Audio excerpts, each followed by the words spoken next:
The boom in social media has created a host of new and exciting opportunities to help transform local communities. If used effectively, social networking facilities can empower citizens to discuss shared concerns, campaign for action and create change.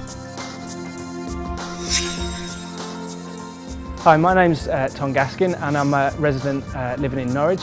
And this film's going to talk to you about how we've used social networking sites, predominantly Facebook, to get neighbours talking to each other and to sort out some of the issues that we've experienced within the community that I live in. So we set up a Facebook group and we did a kind of leaflet drop within the area and invited people to become a member of this group. It ended up being quite successful and quite popular. It meant that it's given sort of a place for 90 local residents now to have a discussion about what's been going on in the area and actually find some practical ways of trying to deal with some of the issues. And I think, certainly from my experiences, it's meant that we've been able to have a sort of community barbecue, which has meant that I get to know some of the neighbours, and I probably wouldn't have had the opportunity to do that unless we had done something like the Facebook group. Yeah, 100%.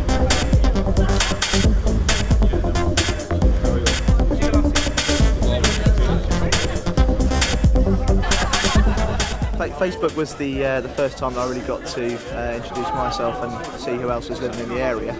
It was really an opportunity to have a chat with local residents and sort of really make the most of using the internet in your free time, which is not often the free time of others as well. So it's a really good opportunity to get in touch.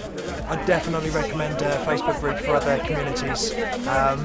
Some people, they don't like to voice their opinions, but with Facebook it's quite easy. You just sit there, type away, any complaints, any bugbears, you just say what's on your mind. Brilliant idea, because it's a way for our residents to communicate with us without having to come directly down to us at the office. Gives us a good idea. We get feedback from the residents, what they like and dislike about the site. I feel Facebook has been a massive part of my life since I've lived here. It's made me introduced to new people, a variety of different people. I've made a lot of new friends, and I feel it's very beneficial to me. I think it's made it like a better place to live, actually, to be honest. Everybody uses Facebook really, so it's an easy way to get everybody to know what's going on and hopefully organise more events like this. We've already organised a curry night apparently on a Wednesday. Yeah, today's been great fun. Always good to get the community together, especially when you don't really pass people out on the street. So yeah, definitely recommend doing something similar in the future. So it gets everyone to know each other. I've never met anyone here before, so met some nice people. We're going to go out again together. Facebook's a good way of introducing people. Yeah, this wouldn't have happened. All that you've seen here today wouldn't have happened without Facebook. It wouldn't have happened without the efforts of a few people, especially Tom. So I do recommend using Facebook, and I think it's brought a lot more people together than a simple flyer in the mail would have done. So it's well worth it. I feel the barbecue's been a really good idea. It's got a lot of different people together. I've met people below me and beside of me that I've never seen. I think if people have more of a community spirit where they live, then hopefully they will, respect others, respect the place that they live in, take better care of it, therefore, and it'll be a better place for everyone to be living.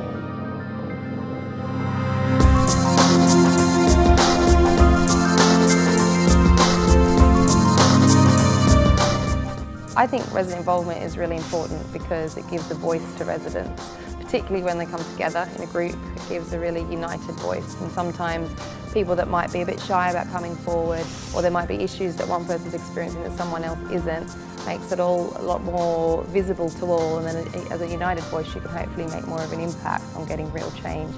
And that's what the crux of resident involvement is making real change.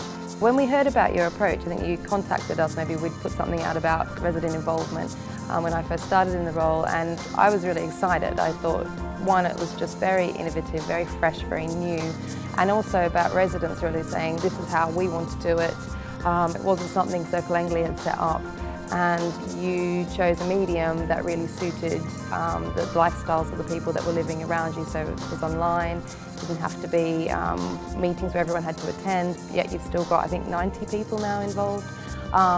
Which is very big for a residents' association. So I think it's fantastic, and I think it's an amazing concept that we should encourage more.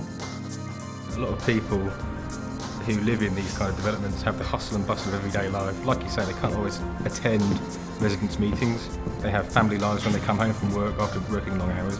So it is important to find a different medium to reach these people, to get the issues in the local community out there so that they can be dealt with. Because a lot of people can build up these problems and not actually deal with them, but if you've got a Facebook site like yours, it's a fantastic means of getting everybody's opinion. And I know that Norfolk Constabulary at the moment are looking at similar ways to reach the communities. I think it's a fantastic idea. I think in today's day and age, with the technology that we have, we need to look at different means of reaching people who are often very busy, especially the professional people who live in your development, and they don't often have time.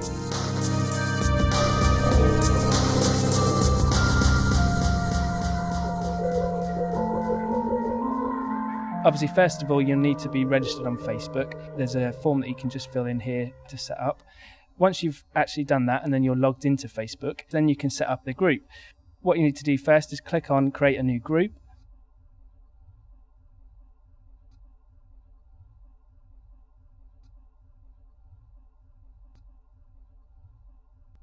And then enter a group name. So we've just put Paper Mill Yard here. And then enter a description, so just something, give us a catchy way of letting everybody know exactly what the group's going to be used for. Then pick a group type, so we chose common interest and then health and wellbeing. And then you can skip the news bit because you can add that later. And then add any details that you're happy to give out in relation to the group. So you can put on there things around the location, and then if you've got a contact number or something like that you're happy to put that in there as well. The next bit then is just about customizing your group. So our group was set up as an open group, which means that anyone can join it and anyone can see the discussions on the group, even if they're not actually on Facebook.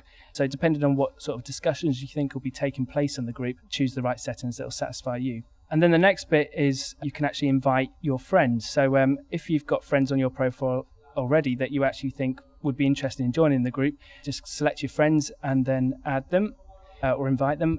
If you don't want to add any friends, then just click on the link back to your group and start adding some content. The first bit to do once you've set up the group is actually to think about an image. So there's an option to upload a picture. So click on the picture, select upload, and then browse and upload a picture.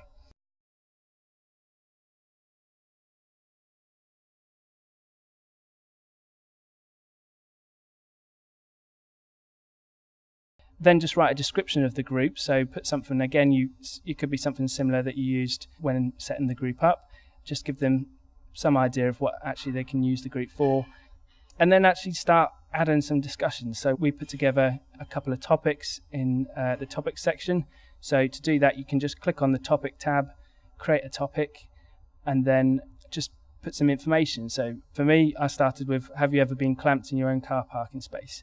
It's worth just thinking about putting some meaty topics in there, things that will actually get people contributing.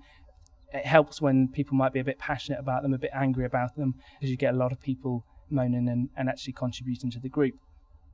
If there's other bits that you want to add to the group, you can share some photos or you can share some videos, and you just need to go on the photos or video tab to upload these.